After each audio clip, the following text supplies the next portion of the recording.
भारत में एक जगह है दार्जिलिंग, जहाँ की जंगलें बहुत ही खूबसूरत है, लेकिन गहरे जंगलों में छुपा है डव हिल स्कूल। दिन में ये स्कूल एकदम आम रहता है, बच्चे पढ़ाई करते हैं, टीचरों की आवाज़ गूंजती है, लेकिन जैसे ही सूरज डूबता है दीवारें एक अजीब ही हॉरर ट्यून में चली जाती है। कहते हैं रात के समय इस स्कूल में अजीब कदमें सुनाई देती है, लेकिन वहाँ कोई नहीं होता। कई गाइडर्स ने दावा किया है कि रात के समय इस क्लासरूम में बच्चों की अजीब हंसी सुनाई देती है, लेकिन वो मासूम नहीं होती, एकदम डरावनी और ठंडी होती है। लेकिन डव हिल स्कूल की सबसे खतरनाक कहानी वहाँ के स्थानीय लोगों ने रात के समय जंगलों के बीच एक सिरकटे लड़के को चलते हुए देखा है। वहाँ के लोग बताते हैं कि उसका शरीर चलते ही रहता है, लेकिन उसका सिर अचानक से पीछे छूट जाता है। जिस लोगों ने भी उस साय को देखा, उसके साथ कुछ दिनों में अनहोनी होना निश्चित है। यही वजह है कि रात के समय वहाँ के स्थानीय लोग इस स्कूल के अंदर कदम भी नहीं रखते या उसके आसपास भटकने की हिम्मत भी नहीं करते। क्या आपने कभी सोचा है कि ये अफवाह है या सच में वहाँ पे बहुत ही रूह भटकती है? मैं आज आपको बताने वाला हूँ उसी डव हिल स्कूल के एक हॉरर स्टोरी के बारे में, जिसे सुनकर आपकी रूह पूरी तरीके से कांप जाएगी। 1879 में ब्रिटिश सरकार ने अपने कर्मचारियों के बच्चों को पढ़ने के लिए इस स्कूल को जारी किया था। शुरुआत में इस स्कूल को एक छोटे से बंगले में खोला गया था, लेकिन जल्द ही बच्चों की संख्या अचानक बढ़ने लगी और स्कूल की जगह बहुत ही कम पड़ गई। इसीलिए 1880 में इस स्कूल को डव हिल के जंगलों के बीच में लेके आया गया। ये जगह एकदम शांत थी, जंगलों से घिरी हुई, लेकिन यही शांति खौफनाक सन्नाटे में बदल गई। ऐसे ही हॉरर, मिस्टीरियस और हिस्टोरिकल वीडियोस देखने के लिए चैनल को सब्सक्राइब करें। तो अब ये कहानी होती है शुरू। इस घटना को हमारे साथ शेयर किया है अर्पिता ने। 4 दोस्त अमन, रितिका, समर और करण कॉलेज में पढ़ते हैं।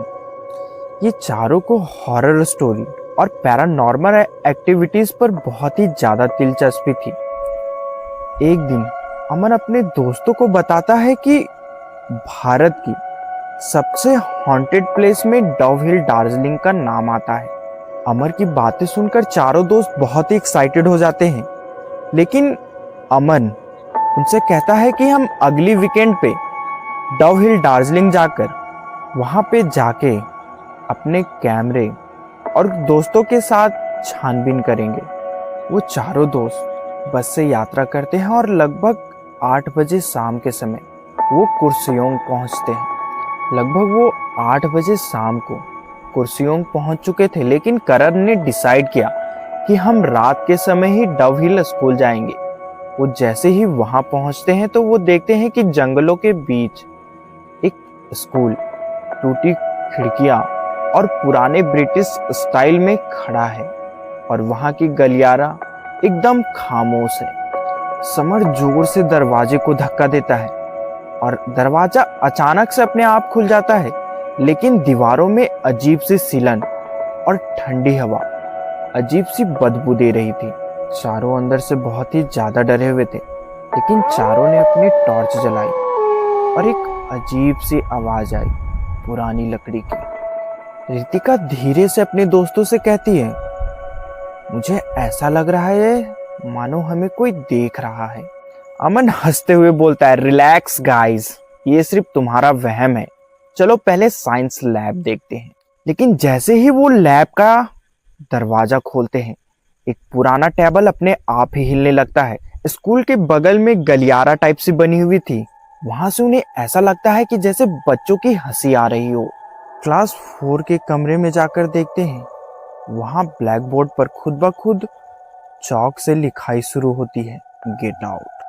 करण घबराकर कैमरा गिरा देता है, तभी अचानक से एक खिड़की अपने आप बंद हो जाती है। तीनों दोस्त बहुत ज्यादा ही डर गए थे, लेकिन अमर अभी भी बोल रहा था, ये सब हवा है, हमें और भी एक्सप्लोर करना चाहिए।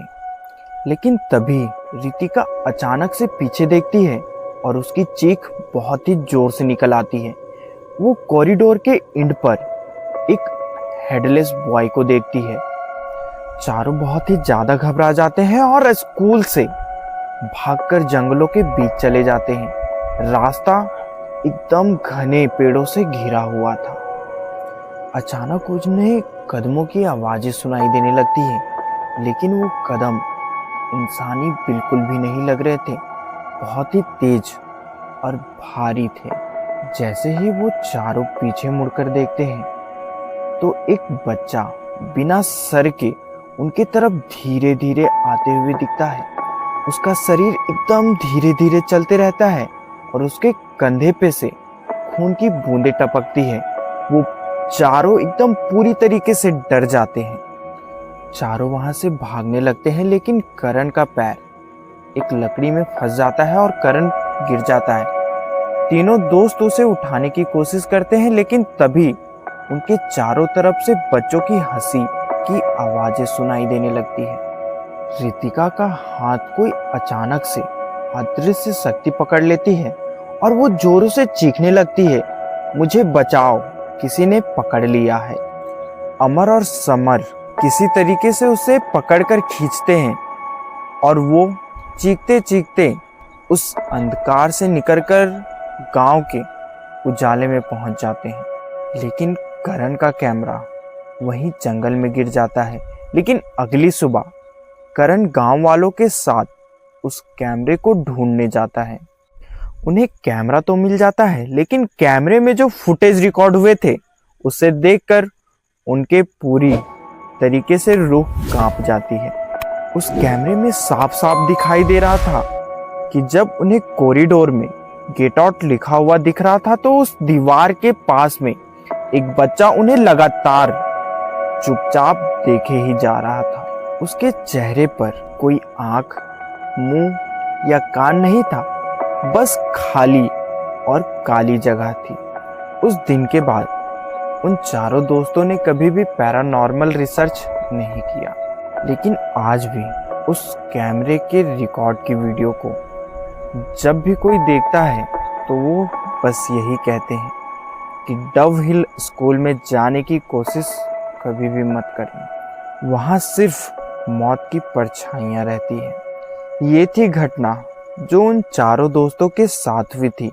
अगर आपके साथ भी ऐसी घटना घटी है तो मेरे डिस्क्रिप्शन पे मेल दिया गया है, आप अपनी घटना को शेयर कर सकते हैं। मिलते हैं आपसे एक और सच्ची घटना के साथ, तब तक के लिए टेक केयर।